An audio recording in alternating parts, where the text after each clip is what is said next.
अपना सब कुछ ट्रांसफर करते हैं। हाँ। और ट्रस्टी बन के और क्या था? तो खुमारी में है अभी मधुबन जाने की खुमारी। अभी तो वहाँ की चढ़ी है। वही चढ़ी रहे। वो तो बिल्कुल तैयार है, ऐसा लग रहा है जैसे कि हाँ वो भी पहुँच गए। मैं भी यही सोच रही थी। मैंने कहा इस टाइम ट्रेन में होंगे, मतलब बाहर होंगे अपने, चल दिएंगे एकदम, लगा रहेगा ना जाने का। चलो अच्छा है। चलिए, तो आज 17 तारीख के मीठे बाबा के अव्यक्त महावाक्य हैं। 7/11/1989 का रिवाइज कोर्स है। मुरली का हेडिंग है तीनों संबंधों की सहज और श्रेष्ठ पालना। क्या कह रहे हैं? तीनों संबंधों की सहज और श्रेष्ठ पालना। तीनों संबंधों की सहज और श्रेष्ठ पालना। तो सबसे पहले हेडिंग को समझ लेते हैं। कौन से 3 संबंध हैं? ठीक है, बाप, टीचर, सदगुरु। बाबा ने कहा इसकी किस तरीके से मैं क्या करता हूँ, इन तीनों के द्वारा तुम्हारी किस तरीके से पालना करता हूँ, वो आज बाबा हमको समझाएंगे। ठीक है, तो आज विश्व स्नेही बाप दादा चारों ओर के विशेष बाप स्नेही बच्चों को देख रहे हैं। किसको देख रहे हैं? विशेष बाप स्नेही। किसके स्नेही है वो? बाबा के। बाप का स्नेह और बच्चों का स्नेह दोनों एक दो से ज्यादा ही है। बाबा गए मेरा ज्यादा, बच्चे गए मेरा ज्यादा है। स्नेह मन को और तन को अलौकिक पंख लगाए समीप ले आता है। बाबा से स्नेह है तभी तो देखो समस्याएं, जैसे मधुबन में आते हैं बाबा के बच्चे, कहाँ से आते हैं। कईयों को तो बड़ा दिक्कत होती है, जैसे हर कोई तो फ्लाइट की टिकट नहीं ले सकता। चीन से लोग आते हैं, कहाँ से आते हैं, तो 3-3 4-4 ट्रेन बदल के आते हैं। यहाँ से लेते हैं दिल्ली से। फिर आप सोचो इतना आसान है ट्रेन में ही नहाना धोना सारी चीजें करना, कितना मुश्किल है।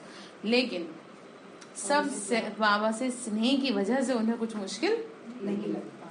कितनी बड़ी बात है, देखो सोचने वाली बात है कि इंसान 3-4 दिन का सफर, वो 3-4 ट्रेन बदले और कैसे क्या करे, सारी चीजें बड़ी मुश्किल। लेकिन बाबा से प्यार होने की, इसीलिए बाबा कहते हैं प्यार का सर्टिफिकेट में सब पास है। मैंने सबको ये सर्टिफिकेट दे रखा है। कौन सा? सबको मेरे से बहुत प्यार है। पहली बार जब गई थी तो अटैची पर बैठ करके सोई भी बैठी। वही तो, वो प्यार की वजह से ना कुछ लगता नहीं है फिर। तो स्नेह ऐसा रूहानी आकर्षण है जो बच्चों को बाप की तरफ आकर्षित कर मिलन मनाने के निमित्त बन जाता है।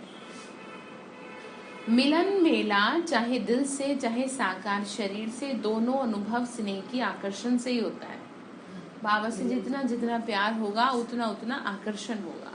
दुनिया में आप देखते हैं ना, दुनिया में क्या होता है, एक दूसरे से प्यार होने की वजह से आकर्षण होता है। तो बाबा ने कहा रूहानी परमात्मा स्नेह ने ही आप ब्राह्मणों को दिव्य जन्म दिया है। किसने जन्म दिया हमें? रूहानी स्नेह। कहते ना, कई लोग कहते हैं क्यों आ गए यहाँ, जैसे कहते हैं ना बाबा मुरली में कई बार ब्रह्मा बाबा के लिए कहते हैं, ब्रह्मा बाबा कहते थे चलता चलता ब्राह्मण फंस गया। मतलब समझ रहे हैं कि अच्छे वाले अपनी दुनिया में मस्त थे, लेकिन भगवान ने प्यार ऐसा किया कि जो जहाँ थे वो वहीं पर स्टॉप हो गए, नहीं तो आगे चलते रहते। फिर आप देखो ना, आप सोचो इन बातों पे थोड़ा विचार किया करो कि इतने बाबा के बच्चे हैं, किसी का चेहरा लटका हुआ नहीं रहता, सारे इतने खुश रहते हैं। भले ही वो बात लगे कि किसी को घर में कुछ समस्या आ जाए या कुछ है, लेकिन वो ज्यादा देर तक नहीं रहती वो भी। लेकिन कैसे बाबा की तरफ जब बाबा मिलन होता था तो देखने को मिलता है वो वास्तव में नजारा कि कैसे भगवान से प्रेम है। अच्छा, कितनी भीड़ में सब खाना भी खा रहे लेकिन किसी को गुस्सा नहीं आ रहा, क्योंकि भीड़ इतनी होती थी, भोजन लेने में भी तकलीफ। और कैसे डायमंड हॉल से झुंड का झुंड निकलता था, 35,000 लोगों का, लेकिन कभी ऐसा कुछ लगा ही नहीं कि देखो यहाँ भीड़ भाड़ सी है ना, कितना अच्छा लगता था। तो इसलिए बाबा कहते हैं कि ये प्यार ही तो है, ये भगवान के प्रति प्यार है जो इतना आकर्षित कर रहा है और तुम्हारे को जन्म मिला। हमें भगवान के प्यार ने, जैसे कि जब इंटरव्यू हुआ था, यहाँ पर आए थे वो न्यूज वाले, तो उन्होंने पूछा कि भाई अब बताओ कि क्यों इतने सारे ये ब्रह्मा कुमारी संस्था जो है शिव के प्रति बहुत वो है, पूछा था ना, तो क्या जवाब दिया था उन्होंने, क्या बोला था कि हमने भगवान का टच पाया है। तो जिसे भगवान का टच मिल जाए तो फिर उसे दूसरे का टच नहीं चाहिए, उसका टच अर्थात उसका प्यार पाया है और वो ही सफिशिएंट है, वो हजारों पे भी भारी है। जैसे माँ का अकेली माँ का प्यार 1000 लोगों के ऊपर भी भारी है। फिर कोई करे ना करे, बच्चे को अगर माँ प्यार करती है तो वो जी जाएगा। तो हमारे भी किसने प्यार किया हमें? हमारी माँ, अर्थात शिव बाबा ने प्यार किया ना, ब्रह्मा माँ, ब्रह्मा भी और शिव बाबा भी। ठीक है, कितनी गहरी बातें हैं। तो हमें जन्म मिला ना, तो आज अभी रूहानी स्नेह की सर्चलाइट द्वारा चारों ओर के ब्राह्मण बच्चों की स्नेहमयी सूरत देख रहे हैं। चारों ओर के अनेक बच्चों के दिल के स्नेह के गीत, दिल का मीत बाप दादा सुन रहे हैं। बाबा ने कहा मैं देख रहा हूँ तुम कितना खुशी से मेरे लिए मिल रहे हो, मेरे से मिल रहे हो। जैसे अंदर ही देखो कैसे जब बाबा का दिन होता है 2 बजे से नहाने के लिए लग जाती लाइन, 3 बजे से। किसी के चेहरे पे थकावट नहीं, किसी के चेहरे पे गुस्सा नहीं, सबके चेहरे कैसे, मतलब जैसे कि इंतजार है, जैसे श्री कृष्ण का इंतजार रहता है ना जन्माष्टमी वाले दिन। मैंने देखा कैसे, मतलब सब लोग ऐसे धुन में मस्त रहते हैं, किसी को कुछ सुध बुद्धि नहीं रहती किसी भी चीज की। बस हमें जल्दी से क्या करना है, जल्दी से तैयार होके जाना है, बस डायमंड हॉल में पहुंचना है। तो ये क्या है? ये प्यार है, ये वो स्नेह है जो भगवान ने हमें किया और वो हमें अपनी और इस दिख नहीं रहा, प्यार पूरा पूरा कर रहा, खींच रहा है ऐसे, जैसे कि एक डोर ऐसी है, जैसे कि वो जा रही है ना, जैसे ये जा रही है, इसके तार जा रहे हैं फोन के, दिख थोड़ी रहे पर बात तो हो रही है ना। यहाँ बैठे लंदन भी बात हो रही है, चीजें दिख थोड़ा रहा है कोई तार, तो हमारा भी तार बात कंटिन्यू चल रही है। ठीक है, बात ऐसी चल रही है कि भाई आप हो कहाँ, कैसे एकदम। अच्छा, इसका प्रैक्टिकल आप देख सकते हैं, जैसे कि आप किसी को दिल से याद करते हैं तो या तो उसका फोन आ जाता है या वो खुद ही आ जाता है।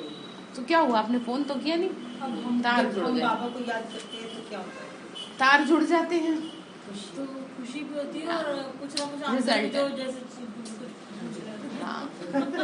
तो बाबा ने कहा बाप दादा सर्व स्नेही बच्चों के चाहे पास है चाहे दूर होते भी दिल के पास है। क्या कह रहे हैं? चाहे पास हो लेकिन दिल के पास।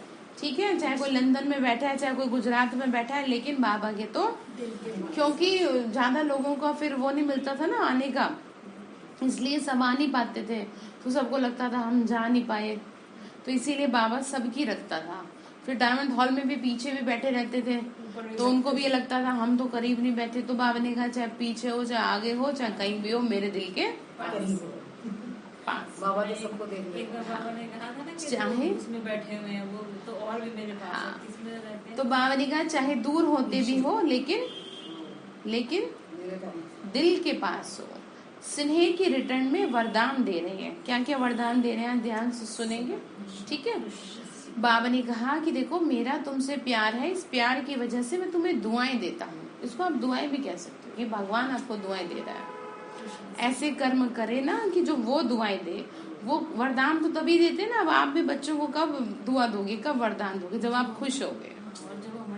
बात करते हैं ना, तो सुनिए बाबा ने क्या कहा, सदा खुश नसीब भव, सदा खुशनुमा भव, सदा खुशी की खुराक द्वारा तंदुरुस्त भव, सदा खुशी के खजाने से संपन्न भव, रूहानी स्नेह ने दिव्य जन्म दिया, आत्मिक स्नेह ने आपको जिए दान दिया।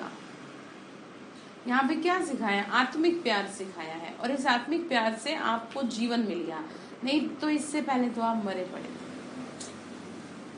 कैसे उदास रहते थे, कैसे रहते थे पता नहीं, जैसे सब कुछ होते हुए भी जैसे लूटे पिटे बैठे जाता है ना कोई, जैसे कुछ नहीं रहा उसका, जैसे इंसॉल्वेंसी हो जाती है।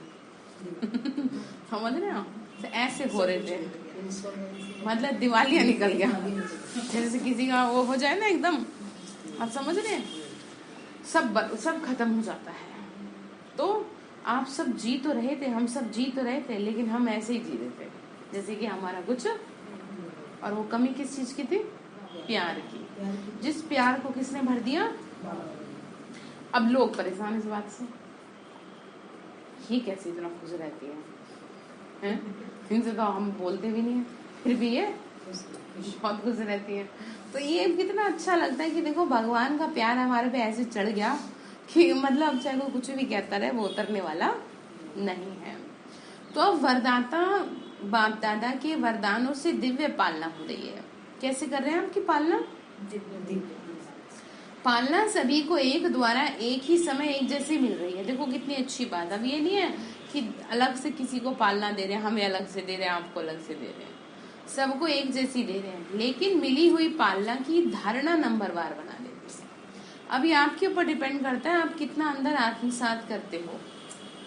ठीक है, आप उसको कितना अपने अंदर धारण करते हो, या सिर्फ ऊपर ऊपर से, हाँ ठीक है, ऊपर ऊपर से सुना देते हो, ऊपर ऊपर से सुन लेते हो। ज्ञान तो वैसा रट गया सबको। तो क्या कह रहे हैं, फिर क्या होना चाहिए? बाबा ने कहा धारणा जो है ना वो नंबरवार बना दी है। ऐसे नहीं मैं किसी को दीदी दादियों को अलग से दिया, तुम्हें अलग से दे रहा हूँ। जो मुरली दादियों ने पढ़ी वही हम सुन रहे हैं, ठीक है, और वही अब जो 10 साल बाद आएगा वो भी वही सुनेगा। वो डिपेंड आपके ऊपर करते हैं कि आपने उसमें से धारण कितना किया। हाँ, तो वैसे विशेष तीनों संबंधों की पालना अति श्रेष्ठ भी है और अति सहज भी है। बाप दादा द्वारा वर्षा मिलता, वर्षे की स्मृति द्वारा पालना होती। जब आपको ये याद आ जाता है कि मैं देवकुल की महान आत्मा हूँ, तो ऑटोमेटिकली आपकी पालना होती है। ठीक है, कल ये तो कराया था ना, याद दिलाया था ना आपको, पक्का कराया था, तो इसमें कोई मुश्किल नहीं है ना। शिक्षक द्वारा 2 शब्दों की पढ़ाई की पालना में कोई भी मुश्किल नहीं है। सतगुरु द्वारा वरदानों की अनुभूति की पालना। सतगुरु द्वारा क्या हो रहा है? आपको वरदान प्राप्त हो रहे हैं, खुशी का वरदान आपको दिया है, तभी तो खुश हो। नहीं तो बाहर का समय ऐसा है कि जो किसी को खुश रख दे, नहीं ना। तो इसलिए बाबा के वरदानों की वजह से ही आप खुश हैं। इसमें भी कोई मुश्किल नहीं है, लेकिन कई बच्चों के धारणा की कमजोरी के कारण समय प्रति समय सहज को मुश्किल बनाने की आदत बन गई है। बाबा ने क्या कहा? सहज को भी क्या बना देते हैं? मुश्किल। किस वजह से? मेहनत करने की आदत, कमजोरी। ये आपकी कमजोरी है। ठीक है, जैसे कि बताया था ना, कल बताया था, परसों बताया था कि आपकी कमजोरी क्या? भावनाएं। आप जो इतनी भावुक हो ना, ये आपकी कमजोरी है। और ये जो आपकी कमजोरी है, ये आपके बच्चे का भविष्य सुंदर बनने नहीं देगी। समझ गया? ये उसका बिगाड़ देगी भविष्य। तो इसीलिए क्या कहा था कि इसको क्या करें, आप अपने कंट्रोल में रखें। तो वही बात है कि यहाँ पर भी वही कह रहे हैं कि ये जो कमजोरी है ना, कमजोरी किसी भी बात की कमजोरी हो सकती है, तो वो आपके अच्छे वाले काम को भी क्या बना देगी? हाँ, फिर आपको लगेगा बहुत मुश्किल है, मैं कैसे चीजों को मैनेज करूं, क्योंकि आपको आदत क्या पड़ गई है? हाँ, मेरे से नहीं होगा, आपको आदत ऐसी पड़ गई है। बावली का धारणा की कमजोरी के कारण है ऐसा। फिर कह रहे मेहनत करने के संस्कार सहज अनुभव करने से मजबूर कर देते हैं, और मजबूर होने के कारण धारणा की कमजोरी के कारण परवश हो जाते हैं। समझ में आ रहा है क्या कह रहे हैं? मजबूर होने के कारण, धारणा की कमजोरी के कारण परिस्थिति के परवश हो जाते हैं। आप अंदर से जितना हो सके खुद को मजबूत बनाओ, और अगर आप नहीं बनाओगे तो परिस्थितियां आपको फिर और कमजोर बनाएंगे। हालांकि कहते तो ये हैं कि परिस्थितियां मजबूत बनाती हैं, लेकिन परिस्थितियां मजबूत उससे बनाती हैं जिसमें पहले से थोड़ी बहुत जान हो, पहले से अपना, जिसे कहते हैं कि विल पावर हो, अपने में थोड़ा सा अपना मन अपने आप से, जैसे कई माताएं बहनें बहुत स्ट्रांग होती हैं और कई बहुत परिस्थिति का जो नाजुक होती हैं, वो मजबूत बनेंगे, जो परिस्थिति के परवश हो जाएंगे वो मजबूत होंगे। इन सब के पीछे आपके अंदर की ताकत है। ठीक है, आप स्वयं को इतना पावरफुल बनाओ कि जो आपके ऊपर किसी भी परिस्थिति का प्रभाव न पड़े, आप परवश ना हो जाओ। चीजें इधर से उधर हो जाएं, आप शांत रहो। अंगद की तरह देखा ना, उस फिल्म को देखा करो कि कैसे उसका क्या सब ने दम लगा लिया, क्या करने का, मजाल है जो कोई इसका पैर हिला दे। तो ये अंगद समान आपके मन की स्थिति है कि कितना भी कोई जोर लगा ले आपका मन खराब करने के लिए, आपको दुखी करने के लिए, आपको टॉर्चर करने के लिए, कि किसी तरह अपनी फ्रस्ट्रेशन भी निकालते हैं कई लोग, लेकिन आपको क्या रहना है, आपको ये ना देखना है अपने आप में कि मेरा मन तो नहीं खराब हो गया, अंदर से मेरा दिल तो नहीं दुखी हो रहा, और अगर हो रहा है तो उस पर काम करो, क्योंकि ये अभी परिस्थितियां कुछ नहीं है, अभी तो आपको आगे चीजें करनी है। अभी तो जैसे कह रहे हैं ना, आपको थोड़ा थोड़ा सा ना ट्रायल दे रहे हैं बीच बीच में। ये मैं नहीं कह रही, ये मुरली में शब्द थे बाबा के कि ना बच्चे अभी तो शुरुआत होनी है, ठीक है। अब ये नहीं कह सकते कि वो किस रूप में शुरुआत होगी, चाहे वो आपकी परिवार से जुड़ी परिस्थिति हो, या वो आपके शरीर से जुड़ी परिस्थिति हो, या वो आपका बाहर का वातावरण इतना खराब हो, या कोई और XYZ बात हो जो आपकी परीक्षा लेने के लिए आपको परवश करेगी। लेकिन अगर आप अंदर से मजबूत हुए, अभी से आप अपनी चेकिंग करते गए, तो आप जीत जाओ, ठीक है। इसके मैं जो ऑब्जर्व करती हूँ, इसके पीछे सबसे ज्यादा जो बहनों में सबसे ज्यादा काम करने वाली चीज है वो ये है, मन से ना बहुत भावुक होने के कारण वो हर बार गिर जाती है। भावनाएं अपने कंट्रोल में नहीं रहती, इस वजह से क्या हो जाती है वो, हाँ। तो आपको क्या करना है, हाँ, ठीक है। तो ऐसे परवश बच्चों की, क्या कह रहे हैं, ऐसे परवश बच्चों की जीवन लीला देख, बाप दादा को ऐसे बच्चों पे रहम आता है, क्योंकि बाप के रूहानी स्नेह की निशानी यही है, कोई भी बच्चे की कमी कमजोरी बाप नहीं देख सकते, ठीक है। अब आप परेशान हो, तकलीफ में हो, आप बाबा को कैसे लेगा, बाबा को तो तरस आएगा कि मैं क्या करूं। अपने परिवार की कमी अपनी कमी होती है, इसीलिए बाप को घृणा नहीं लेकिन रहम आता है। देखो बाबा की मुरलियां इस बात का सबूत है कि किसी भी मुरली में बाबा के ऐसे शब्द नहीं है जो बच्चों से घृणा प्रकट की हो। ये निशानी है पिता होने की, क्योंकि कोई भी दुनिया में ऐसा नहीं है जो आपकी गलतियों को क्या करे, इग्नोर कर दे या माफ कर दे, ठीक है। चाहे कितनी भयानक हो, चाहे आप भी खुद क्यों ना हो, कभी ना कभी आप भी अपने बच्चों के प्रति, अपने हस्बैंड के प्रति कहीं ना कहीं आप पे रह जाती है रड़क सी, चाहे भले ही आप कितना भी ज्ञान में चल रहे हैं, और जो नए नए हैं उनको तो वो भी नहीं है। तो इसलिए हाँ, तो बाबा ने तो कभी नहीं करी घृणा। बाबा के तो देखो कैसे कैसे बच्चे हैं, कितनी बड़ी बड़ी गलती कर देते हैं, कितने बड़े बड़े पाप कर देते हैं, और फिर भी घूम फिर के बाबा के पास ही आ जाते हैं, फिर भी कुछ नहीं कहता। कभी कहा मुरली में बैठे हुए, क्लास में बैठे हुए भाई बहनों को, चाहे कोई कितनी भी कुछ गलती कर देगी, बाहर जाओ यहाँ से, आज तक कभी किसी को नहीं कहा, क्योंकि कोई कह ले नहीं सकता कि जिसका घर है वो उसी ने नहीं कहा तो कोई क्या कहेगा, ठीक है। तो मतलब ये है, वो बात अलग है कि आप कुछ गलत करेंगे तो आपको बाहर कर दिया जाएगा, लेकिन वैसे आपको नहीं कहा जाता। आप जैसे भी हैं, आप भगवान को समर्पित करिए खुद को, तो बाबा ने कहा मुझे रहम आता है। बाप दादा कभी कभी बच्चों की आदि से अंत तक की जन्म पत्री देखते हैं। क्या देखते हैं? कई बच्चों की जन्म पत्री में रहम ही रहम होता है, और कई बच्चों की जन्म पत्री राहत देने वाली होती है। अपनी आदि से अब तक की जन्म पत्री चेक करो, अपने आप को देख करके जान सकते हो तीनों संबंध के पालना की धारणा सहज और श्रेष्ठ है। क्या समझ में आया? कुछ बच्चों की जन्म पत्री तो राहत देने वाली है, तो मींस बाबा को लगता है कि ये तो हाँ पास कर रहे हैं। हाँ, तो इसी के बिहाफ पे क्या कह रहे हैं कि चेक करो कि तीनों संबंध सहज और उनका जीवन सहज हो, कि जो पिता के रूप में आपकी पालना की जा रही है उससे आपका जीवन अपने आप श्रेष्ठ होता जा रहा है। टीचर बन के आपको पढ़ा रहे हैं तो उस पढ़ाई से आपकी कमाई हो रही है, भविष्य की कमाई जमा हो रही है ना। और सतगुरु बन के आपकी क्या कर रहे हैं? सदगति दे रहे हैं आपको, है ना। तो कैसे नहीं श्रेष्ठ होगा? ठीक है, कैसे नहीं श्रेष्ठ होगा? अब माँ देखो बच्चे के पीछे सुबह से शाम तक लगी रहती है, तभी तो उसका जीवन सुंदर बनता है। वो उसकी पढ़ाई का भी ध्यान रखती है, वो उसके चरित्र का भी ध्यान रखती है, और वो उसको अच्छी शिक्षा भी देती है, सब चीजों का ध्यान रखती है। तो बाबा भी क्या कैसे पालना कर रहे हैं हमारी? हमें पढ़ा भी रहे हैं, हमारे देखभाल कर रहे हैं हर तरह से कि ये कहीं गलत रास्ते पे ना चल जाए, है ना। पिता के रूप में प्यार भी कर रहे हैं, सारी चीजें कर रहे हैं, तभी तो श्रेष्ठ जीवन हो रहा है। बाबा ने कहा क्योंकि सहज पालना दो प्रकार की है, एक है वरदानों से सहज जीवन, दूसरी है लापरवाही।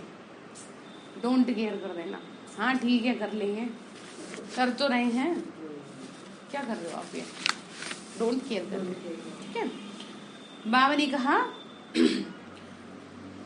डोंट केयर कर देते हैं, है ना, इसमें भी सहज चलते हैं। वरदानों से व रूहानी पालना से सहज चलने वाली आत्माएं केयरफुल होंगी, डोंट केयर नहीं होंगी। वो किस बात पे ध्यान रखेंगी कि मुझे बाबा से क्या लेना है? वर्षा लेना है, वरदान लेने हैं, ठीक है। मतलब और मुझे वरदान लेने के लिए क्या करना पड़ेगा? सुबह। अब उसमें वो डोंट केयर नहीं होंगे, उसमें वो क्या होंगी? बाबा ने वर्ड यूज किया, केयरफुल होंगी, मतलब सावधानी देंगी उस बात पे कि नहीं अटेंशन देनी, मुझे उठना है, मुझे खुद में ताकत भरनी है, मेरे को खुद को मजबूत बना के रखना है, ठीक है। परिस्थिति आपको ना परवश कर दें उससे पहले कि आप क्या हो जाओ? हाँ, केयरफुल हो जाओ, डोंट केयर नहीं। लेकिन अटेंशन का टेंशन नहीं होगा। अब कईयों को जैसे सपोज कि जैसे आप सुबह 4 बजे नहीं उठ पाए, सॉरी 4 बजे नहीं उठ पाए, आप 5 बजे उठे, पानी ला दो, फिर क्या होता है बताओ? तो क्या कह रहे थे कि क्या नहीं बनना है आपको? डोंट केयर, ठीक है। बाबा ने कहा केयरफुल। बाबा ने कहा फिर इस बात का आपको उदाहरण दे रहे थे ना कि अमृत वेले आप 4 की जगह 5 बजे उठे, और आप 5 बजे जब उठे तो आप तभी कर लो। अब आपको सारा दिन अब यही दिमाग में चलता रहा कि आज तो मेरा मिस हो गया, तो ये क्या हो गया? टेंशन हो गया, ठीक है। उसको टेंशन नहीं लेना है, वो सारी शक्ति नष्ट हो जाएगी। 4 बजे के बाद 5 बजे भी आपको वही शक्ति मिलेगी बाबा से, लेकिन 6 बजे से पहले। ये नहीं कि 9 बजे अमृत वेला करना है, आज फुर्सत है तो आराम से। कभी 4:15 भी हो गया ना, नहीं मेरा टाइम निकलता।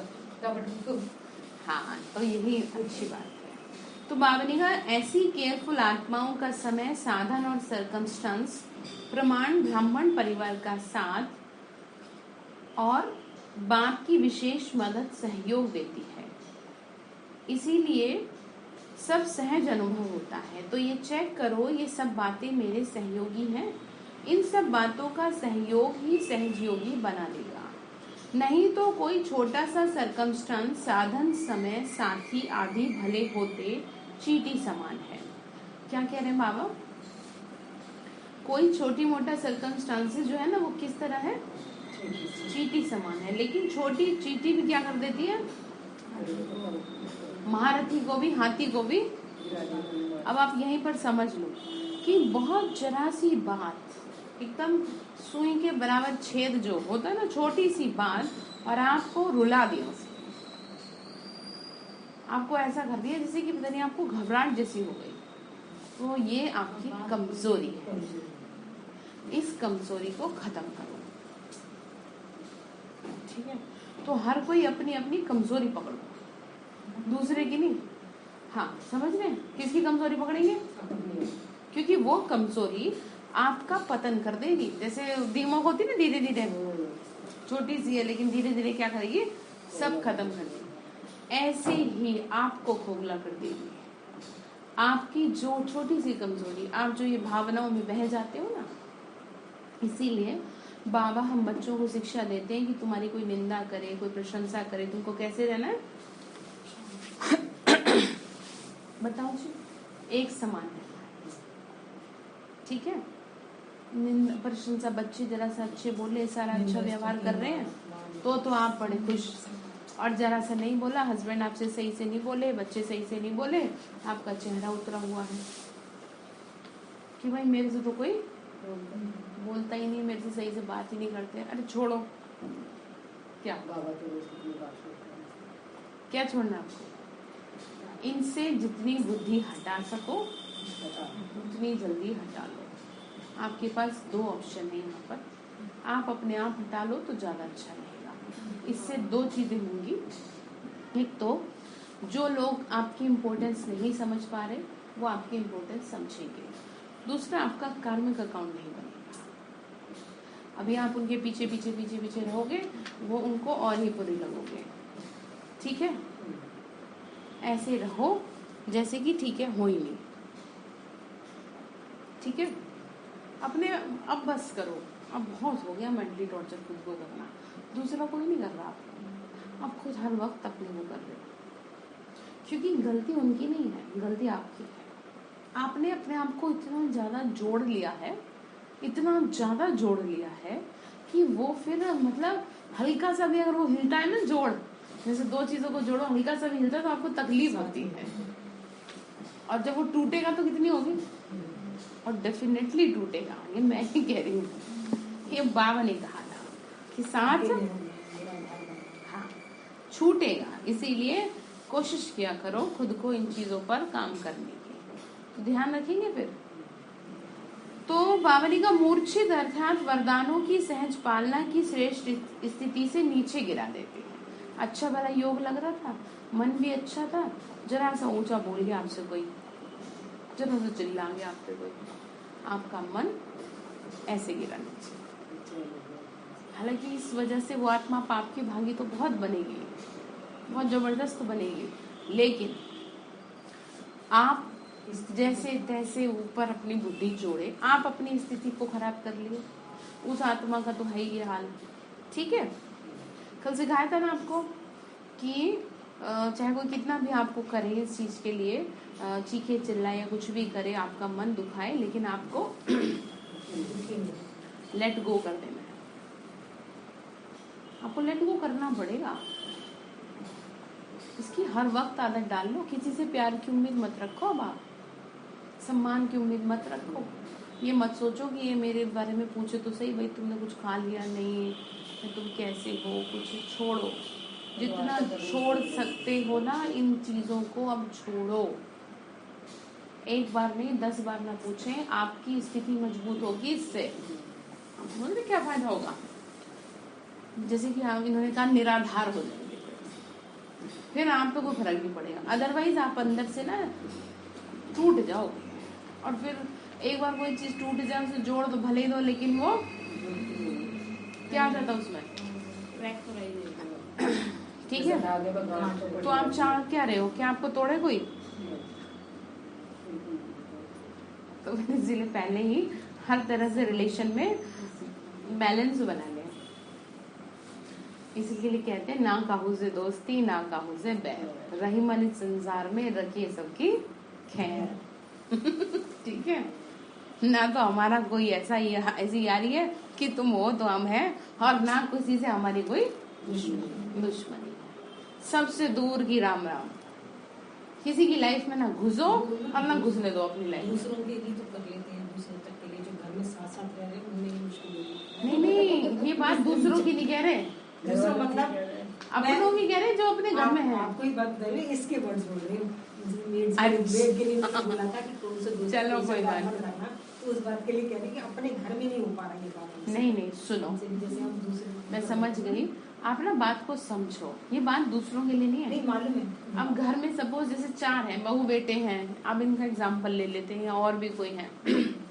ठीक है, जितना आपका जरूरी है उतनी बोलचाल ठीक है, क्योंकि उनको पसंद है नहीं बोलना चालना, तो बाकी आपका दिमाग अब ये न चले कि मेरे से तो ये बोलते ही नहीं ढंग से। ये जो चला यानी कि आपने अपनी स्थिति को, ठीक है, तो ध्यान रखेंगे किसी से कोई मतलब नहीं है हमारा, बस हमारा मतलब है। दुनिया में वैसे भी तो लोग मतलब ही हो गए हैं, हम तो कोई फालतू चीज किसी से मतलब निकाल नहीं रहे, हम तो सिर्फ अपने को सही रख रहे हैं। उल्टा आपका काम ही कर रहे हैं घर। अब आप लोग क्या करते हो, सबका सब कुछ सुन के भी उनके काम काज कर रहे हो। अब इसमें सिर्फ आपको इतना कह दिया है कि बस काम काज करके साइड हो जाओ। हाँ, तो ध्यान रखेंगे, स्थिति खराब तो नहीं करेंगे फिर, पक्का वादा करो बाबा से, बाबा हम आज के बाद अपनी स्थिति खराब नहीं करेंगे, हम मूर्छित नहीं होंगे, चींटी को काटने नहीं देंगे। चींटी है आप, महारथी हो, महावीर हो, आप करोगे मन खराब नहीं ना, बहुत ताकत है आप में, भगवान के बच्चे हो आप, ऐसे थोड़ी हो। तो बाबा ने कहा बच्चे श्रेष्ठ स्थिति से फिर नीचे गिरा देती है वो बात। मजबूर और मेहनत ये दोनों मूर्छित की निशानी है। मजबूरी से करना, मेहनत से करना, मतलब आप मूर्छित हो रखी हो। तो इस विधि से अपनी जन्म पत्री को चेक करो। तो करेंगे चेक फिर, ठीक है? अच्छा, समझा क्या करना है फिर बताओ। वैसे काम कर रही है, चेहरे को देख के तरस ना है आप पे, खुशी हो। अच्छा वैसे प्रैक्टिकल देखो, जब आपके बच्चे का भविष्य सही नहीं होता तो आपको तरस आता है, और जब वो इतना सेटल है तो आपको अच्छा लगेगा। हो गई ना बात क्लियर एकदम, राहत हो जाती है। बाबा को राहत है कि अब ये तैयार है, ठीक है? तो राहत देंगे फिर बाबा को, तभी तुम बाबा के काम। तो वादा करो, वादा करो, वादा करो बाबा से, बाबा आज के बाद मैं आपको राहत में रखूंगी। मैं आपको वचन देती हूँ कि मैं अपनी स्थिति नहीं खराब करूंगी, चाहे कितनी भी बड़ी बात हो, मैं स्वयं को मजबूत रखूंगी। प्रॉमिस बाबा, ठीक है? ठीक है, चींटी को काटने नहीं देना, ध्यान रखना एक बात चींटी वाली। अच्छा, सदा तीनों संबंधों की पालना में पलने वाले, सदा संतुष्ट मणि बन संतुष्ट रहने और संतुष्टता की झलक फैलाने वाले, सदा फास्ट पुरुषार्थी बन स्वयं को फर्स्ट जन्म में फर्स्ट अधिकार प्राप्त कराने वाले, ऐसे खुशनसीब बच्चों को बाप दादा का याद, ऐसे खुशनसीब बच्चों को वरदाता बाप का याद प्यार और नमस्ते। रूहानी हम बच्चों की रूहानी माता पिता बाप दादा को नमस्ते, नमस्ते बाबा, नमस्ते, शुक्रिया बाबा, शुक्रिया बाबा, शुक्रिया। बाकी की मुरली में मुलाकातें हैं बाबा की अलग अलग ग्रुप से, तो वो आप लोग सुन लेना, ठीक है? विशेष जो था वो मैंने आपको सुना दिया है। तो वरदान फिर आज की मुरली का है, क्योंकि आज रविवार का जो है तीसरा रविवार है मास का, तो अंतर्राष्ट्रीय योग भी है, उस पर भी ध्यान देंगे। तो आज वरदान है, अपनी सतोगुणी दृष्टि द्वारा अन्य आत्माओं की दृष्टि वृत्ति का परिवर्तन करने वाले साक्षात्कार मूर्त भाव। क्या कह रहे हैं? सतोगुणी दृष्टि। सतोगुणी दृष्टि क्या होती है? आत्मिक दृष्टि, शुद्ध दृष्टि। और जो हमारी आत्मिक दृष्टि है वो खराब दृष्टि वृत्ति वालों को भी परिवर्तन कर देती है। जैसे बाबा घर में सब तरह के लोग आते हैं, कोई कैसे परेशान आता है, कोई कैसे, लेकिन बाबा की दृष्टि पड़ते ही सब ठीक हो जाते हैं। तो कहावत है ना, दृष्टि से सृष्टि बदलती है। तो आपकी दृष्टि ऐसी सतोगुणी हो जो कैसी भी तमोगुणी व रजोगुणी आत्मा को दृष्टि वृत्ति और उसकी स्थिति बदल जाए, मतलब उसका हुलिया बदल जाए। आपके पास आने से, भगवान के घर में आने से सब कुछ बदल जाता है। उसका नजरिया, उसके संस्कार, उसकी स्थिति आपकी वजह से है। जैसे घर में सब अच्छे हैं, लेकिन अगर एक आत्मा का व्यवहार अच्छा नहीं है तो उस आत्मा की वजह से बाकी के लोगों की स्थिति खराब हो जाती है। अब इसको उल्टा कर दो, उल्टा करो, कैसे करोगे?